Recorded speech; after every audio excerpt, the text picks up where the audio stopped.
বা বিভিন্নজনৰ পৰা তাৰ ওপৰত ভিত্তি কৰি এটা ধাৰণা কৰিছিলোঁ যে এইবাৰ NDA পুনৰ পূৰ্বতকৈ অধিক আসন লৈ ক্ষমতালৈ আহিব। যোৱাকালি আমি দেখিলোঁ যে যিবিলাক বেলেগ বেলেগ গ্ৰুপৰ যি এক্সিট পোল আমি দেখিলোঁ, তো সেই এক্সিট পোলেও একেটা কথাই কয়। আৰু মই নিশ্চিত যে এইবাৰ এক্সিট পোলে যিটো কৈছে আৰু যিটো নিজেও বিভিন্ন চ'ৰ্চৰ পৰা খবৰ লৈ ধাৰণা কৰিলোঁ যে হিউজ মেজৰিটি লৈ মানে থাৰ্ড টাৰ্মত এবাৰ NDA পুনৰ ক্ষমতালৈ আহিব। যিখিনি আসন দিছে সেইখিনি আসনে আশা কৰিছিল নে তাতকৈ আপোনালোকৰ বেছি আসন আশা কৰি? মইতো কৈছোঁ যে পূৰ্বতকৈ আসন আমাৰ বৃদ্ধি পাব। প্ৰায় 9ৰ পৰা 10খন আসন মই পূৰ্বতকৈ বৃদ্ধি পাব এই কথাটোৱে কৈ আছোঁ। একেবাৰে সংখ্যাটো পোৱাটোতো একেবাৰে মোৰ কাৰণে মই ভাবোঁ যে ঠিক নহ'ব। আজিৰ দিনটোত 4 তাৰিখটো পালেহি যিহেতু, কিন্তু পূৰ্বতকৈ আসনৰ সংখ্যা বৃদ্ধি পাব। বিৰোধীয়ে কৈছে যে এক্সিট পোলৰ যিটো সংখ্যা, সেই সংখ্যা বিৰোধীয়ে বাচ্চা কৰিছে আৰু কৈছে যে বিৰোধীৰ চৰকাৰ তেওঁলোকে এতিয়াও কৈ আছে বিৰোধীৰ চৰকাৰ হ'ব। তামিলনাডুৰ ক্ষেত্ৰত এক্সিট পোলৰ কথা বিৰোধীয়ে কি কয়? তেওঁলোকে ইয়াত ক্ষমতাত নাহে এটা এক্সিট পোলে কোৱাৰ বাবে, তাৰ তেনেকুৱা এটা পিকচাৰ দিয়াৰ বাবে তেওঁলোকে সেইটো নহয় বুলি ক'ব খুজিছে।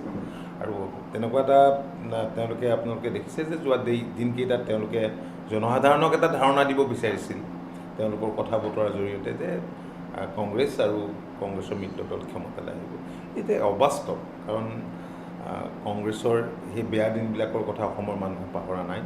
আৰু যোৱা 5টা বছৰ মুখ্যমন্ত্ৰী ডক্টৰ হিমন্ত বিশ্ব শৰ্মা ডাঙৰীয়াৰ নেতৃত্বত ৰাজ্যখনত যি উন্নয়ন আৰু বিকাশ হৈছে, আৰু মই ভাবোঁ যে জনসাধাৰণে সেইবাবেই এইবাৰ NDAৰ পক্ষত ভোটদান কৰিছে। যদি NDAৰ চৰকাৰ হয় আপোনালোকৰ ৰিজাল্টটো দিব দিয়ক, বাকী অন্য কথা বতৰাবিলাক আজিৰ দিনটোত মই নকওঁ। আপোনালোকৰ প্ৰায়ৰিটি কি হ'ব অসমখনক লৈ?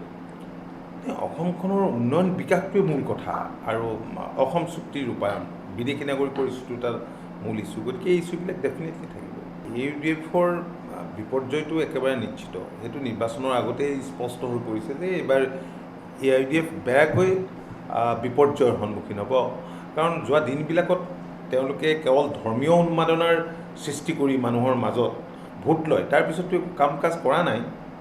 জনসাধাৰণে উন্নয়ন বিচাৰে, বিকাশ বিচাৰে। গতিকে জনসাধাৰণৰ উন্নয়ন আৰু বিকাশৰ পক্ষত ভোট দিছে। AUDFক কিয় ভোট দিব আৰু কংগ্ৰেছক কিয় ভোট দিব?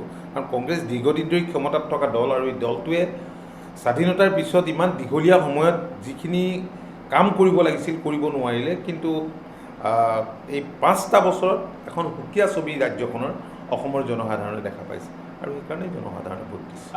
চাব লাগিব, এইটো মই দেখিছোঁ, তাৰ পষ্টটো দেখিছোঁ, কিন্তু কোনো ফৰ্মেলি এতিয়ালৈকে তেনেকুৱা কোনো তেওঁৰ পৰা পত্ৰ পোৱা নাই। গতিকে ডেফিনেটলি সেই বিষয়টো আমি অনুসন্ধান কৰিম।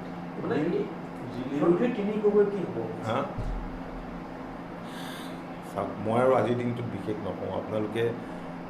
আপোনালোকেতো নিজেও দেখি আছে, আপোনাৰ এক্সিট পোলবিলাক দেখোন আপোনালোকৰ চেনেলবিলাকেও দিছে, নিজা নিজা সমীক্ষাবিলাকতো দিয়ে আছে। এইটো কেইটামান দিন আছে। জনসাধাৰণে উন্নয়ন আৰু বিকাশৰ পক্ষত আছে, আৰু সেইকাৰণে জনসাধাৰণে এবাৰ ভোট দিছে, আৰু পূৰ্বতকৈ বেছি আসন লাভ কৰিব যে মই নিশ্চিত। সেইটো কোনো ডাঙৰ কথা নহয়। মানে প্ৰথম কথা হ'ল যে অসম গণ পৰিষদ দল এটা ধৰ্মনিৰপেক্ষ দল, আৰু পূৰ্বতেও আপোনালোকে জানে যে বৰাকত আমাৰ কেইবাজনো বিধায়ক আছিল, মন্ত্ৰীও বৰাকৰ পৰা হৈছিল, বা অন্য অঞ্চলতো আছিল। গতিকে আমি তেনেধৰণৰ কথাটো ভবা নাই। অৱশ্যে এইটো ঠিক যে, কাৰণ এতিয়া ধৰ্মৰ ভিত্তিত যিহেতু বহুতেই ৰাজনীতি কৰে, আমিতো ধৰ্মৰ ভিত্তিত ৰাজনীতি কৰা নাই। মানে মই এইকাৰণেই কথাটো কৈছোঁ যে মানুহে AUDF এতিয়া ধৰ্মীয় কথা বতৰাবিলাক কৈ পেলাই ভোট বিচাৰে, কংগ্ৰেছেও সেই একে লাইনত ভোট বিচাৰে, যাৰ ফলত কি হয়, ভোটিং বিহেভিয়াৰত এই কথাবিলাক ৰিফ্লেক্ট কৰে, নকৰা নহয়। তৎসত্ত্বেও আমি ব্যাপক বিপুল সমৰ্থন লাভ কৰিছোঁ বুলি অনুভৱ কৰিছোঁ ধৰ্মীয় সংখ্যালঘুৰ। কাৰণ যেতিয়া মই মানকাছাৰত গৈছিলোঁ, মানকাছাৰত যাওঁতে অগণন লোক, জনসমুদ্ৰ মই দেখা পাইছোঁ, সোণাইত মই দেখা পাইছোঁ, হাইলাকান্দিত মই কাটিচাৰ আলগাপুৰত মই দেখা পাইছোঁ, তদ্ৰুপ মই দেখা পাইছোঁ চাউথ কৰিমগঞ্জত, য'ত ধৰ্মীয় সংখ্যালঘু অধ্যুষিত অঞ্চলত য'ত সভা সমিতি কৰিছিলোঁ, ৰাইজৰ সমৰ্থন মই প্ৰত্যক্ষ কৰিছিলোঁ।